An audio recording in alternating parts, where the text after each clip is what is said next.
All right, Teklians, it's time for questions. I'm taking the spotlight away from Chris, and I'm doing the introduction. No. Okay. I'm sorry. Nothing I can do about that. You can't edit that out or anything and do your own introduction. Of course not. Nah, you could do it. If you could have any guest on the show, who would it be? And why? You know what's funny? I'm going to add and why because it's not part of the question and it should be. It really should be. I always read and why in my head when I read it. And we always say, give you the why anyway. Yeah, we always give you a long explanation. I actually had a dream several months ago that we had Matt Smith on here. Yes. It was it was right after I watched this interview with him on some radio show, and the host of that show was talking about how cool Matt is, and he was like they call him like, what was it? They call him like, oh yeah man, or something like that. I can't remember what it was, because every time he asks him if he wants to come on, he's like, yeah man, yeah. So I was like, what if like I sent a message and was like, hey, you want to come on my show? And he was like, yeah man. That would be awesome. In my dream, he was just kind of like, that's so funny because on the same night you had that dream, I had a dream where we had Matt Smith on the show, and then after the show I had Clara at home. Oh, wait, never mind. You know what? Never mind. Getting ahead of myself. We all have that dream. So would Matt Smith be your answer then? If you could have any guest on the show, who would it be? Your answer would be Matt Smith? Probably, because in my dream it was a really fun show. We were just talking Doctor Who. It wasn't like serious, like hard questions. You know, everybody asks him all kinds of stuff. We were just kind of talking about the show. It was just fun.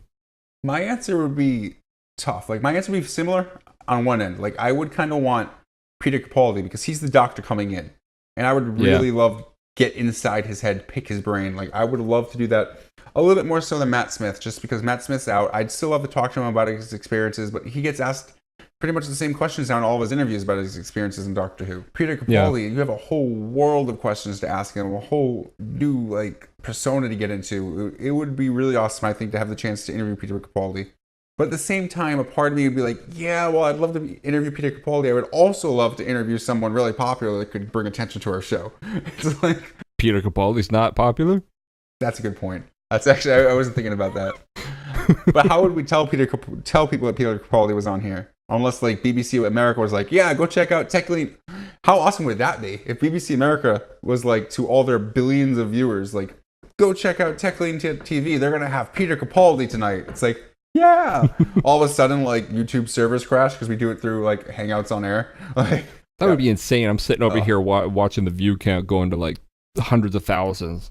That would be insane. And then next week we're back at 3. if yeah, 3. 3's a that would be an amazing episode with 3. You know what? Now that you bring up that point, actually, Peter Capaldi would be enough. I'd just love to get Peter Capaldi on here.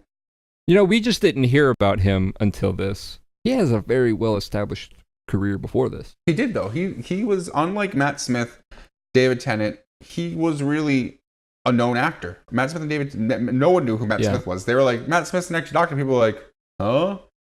David Tennant was popular for like theater. And then Christopher Eccleston was like one of those guys who played in a lot of movies, but he always played like, not like just some extra, but also not the main character. He usually played like someone like, oh yeah, Christopher Eccleston was in that, but not like popular. You're like, what? He wasn't like a no name, but he wasn't like a big name. But especially in British like film, like Peter Capaldi is a decent name. Like, he's not huge, but he's a decent name.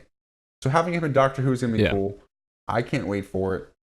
The other great point about that somebody made was like David Tennant and Matt Smith. Like Matt Smith, he feels like it's time to move on. You know, it really, really, really jump-started his career. Now it's time to move on to other things. Peter Capaldi's done everything. It's kind of like he's now coming back full circle to, you know, what he grew up watching. So it made a good argument that he could be around for a long time because he's not doing this and then moving on to bigger and better things. This is the bigger and better thing. I also love how each actor, like, I'm only going to go over the new ones because I don't really know the old ones. I wasn't around for them when they were ending. But each actor took it in a different way. Christopher Eccleston took it as like, oh crap, I don't want all this attention. I was never this big, huge star. I don't want this. That's how Christopher Eccleston took it. Yeah, he didn't want to be typecast and everybody just know him as the Doctor. Then David Tennant took it as like, this is probably the highlight of my life. I'm not going to get better than this. I'm going to go back to doing what makes me happy. So he does a few shows here and there. He has a new show right now on BBC. But other than that, he does a lot of theater still. And that's what he loves doing, is theater. And then Matt Smith, on the other hand, saw this as, all right, this is going to skyrocket me, and now I'm going to take my career further. He wants to be, in my eyes, he wants to do movies. Like, he doesn't want to do TV shows. Because he already did a movie. It's coming. I don't know if it came out or it's coming out, but he wants to do more. And he's seeing this as like a liftoff for him. So they all see it in different ways. And I love that because it shows they're all different. Although, like, Christopher Eccleston, I understand not wanting to be typecast, but, like, he's seriously, like, he doesn't want anything to do with Doctor Who anymore. Like, nothing. Yeah, it's kind of like, come on, guy. This is why people know you. Yeah. People love you for this role, so just kind of... Like, it just seems like he doesn't want to have anything to do with it. It's not like he just, it wasn't his favorite part of his career. It's like he just wants to pretend that part of his career didn't happen. Like, he does not like the attention he got from it at all. He doesn't want to be seen or known as the Doctor. He wants to be seen and known as an actor, as Chris Eccleston, which I understand, but at the same time, like, this is a huge show. Not just because it's my fandom, but it is a huge show. It spanned 50 years. It has millions of fans. You should be proud to be a part of that. Even if you don't want to be typecast, you should still be proud to be a part of it and still want to participate in parts of it. Like, go to a Comic-Con every once in a while. It's not going to kill you. Like, the 50th anniversary episode, all they wanted him for was one clip, and he said no. All they wanted him for was one clip. They were going to fly him down. You could look up what they wanted him for one clip, and he didn't want to do it. If you could change the outcome of one historical event, what would it be and why? I'm going to let you go first because I really don't know how I would answer this question. What historical event would I change? I would really like to... I have an answer, but I also sort of, kind of, maybe a little bit feel bad that there's probably other things that I could use this power for. But I feel like if I do something that huge and that far back, that it would alter so much history that happened later.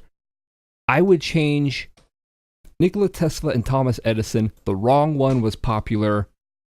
That's what I would change. That's a really good point, because if Nikola Tesla had become popular and not Thomas Edison, it is his way of thinking that would have gone on from then on, not Edison's. And we probably wouldn't. We'd probably all have electric cars right now, actually. If we had taken the point of view of wireless Tesla, where electricity could be transmitted wirelessly, where electricity could be used for everything, we would have everything electric right now. Not all gas guzzlers and stuff. And now we're stuck in that, because now corporations control everything, and whoever has the money control everything, and that's the gas companies. We're going to stay like that for a while. Even though I hate it, even though the technology is there, where it wouldn't even take us that much effort to expand the technology to cover trucks and trains and everything else, it's going to stay that way for a while, unfortunately. So I like that. That's a really good thing to change. I think it's recent enough that we would be in a much better place right now, and it's not something major and far away, like change the outcome of who won a certain war, and then all kinds of crap would be completely different and maybe even worse off. I think it's recent enough that it's going to have more of a positive impact than a negative. That's true. I mean, the thing that I was going to say, and I'm still going to say it even after what you said, I now, after you say that, think it's so far away that maybe it would have a negative impact. Maybe it wouldn't be for the best in the long run, but I don't know. But what I was going to say before you said all that was, if I could change one historical event, it would basically be the Dark Ages. I would make it so the Dark Ages didn't happen. That was a period where we didn't just stand still. We went backwards in some areas. And if we didn't have... That might actually be a really good thing. We would be so much further advanced by now. If we didn't have that 300 to 400 year period of just no advancement and even moving back in some areas, we would be 300 to 400 years ahead of where we are now technologically. Supposedly. Minimum. And just look at 100 years ago. Like, I mean, yeah, so... I think if you change your thing, I don't think I would have to do my thing, because... If I ended the Dark Ages, like, there would have been electricity 300 years before Nikola Tesla was alive. Tesla would have been born into a civilization where they had, like, warp drive and were colonizing the entire galaxy. Tesla would have been creating the warp drive instead of a better form of electricity. If the Dark Ages didn't happen, it'd probably be old. Warp drive probably would be old news by the time he was born. He'd be born and be like, God, it's been like 5 minutes. Are we on the other side of the galaxy yet? I gotta pee. That's how Tesla would talk, probably. If he was born in a world where the Dark Ages never happened. Probably. He'd be like, oh, now I'm not gonna be special. I would have been awesome in another universe. And the thing is, he actually should have been awesome now, but he wasn't. He was so left out for years. It wasn't really until a couple of years ago that they actually started giving him credit for things because the electricity, you know, oh, there's an electric car now. But like even before, like everyone knew what he did, but you didn't hear his name. You didn't learn about Nikola Tesla in school, and you should. You really should. You would learn about Thomas Edison. Do you know what they teach you in school? At least what we taught. They mentioned Nikola Tesla's name. That was it. We had a section on Thomas Edison, and then there was this one guy, Nikola Tesla, that was trying to do the same thing, but he wasn't as good as Thomas Edison. That's kind of how they teach it. Just like how they teach like Andrew Jackson and Christopher Columbus and all this other stuff. But let's move on. All right, guys. So submit your questions to Teklian.TV/questions if there's anything you want us to rant about. Definitely let us know. Ask us more questions. Give us your thoughts on the questions we answered. If you disagree with what we would change in history, tell us why. If you would change something else, tell us what you would change. And if you think we shouldn't have Doctor Who people on the show, who should we have on the show? What would you guys want to see on the show, actually? How about you tell us that? Next week we'll be back with more questions. You just got to give them to us. So we'll leave all the links for that down below. Chris will make sure you get that. Maybe he'll put little anecdotation things in the video. Depends on how he feels.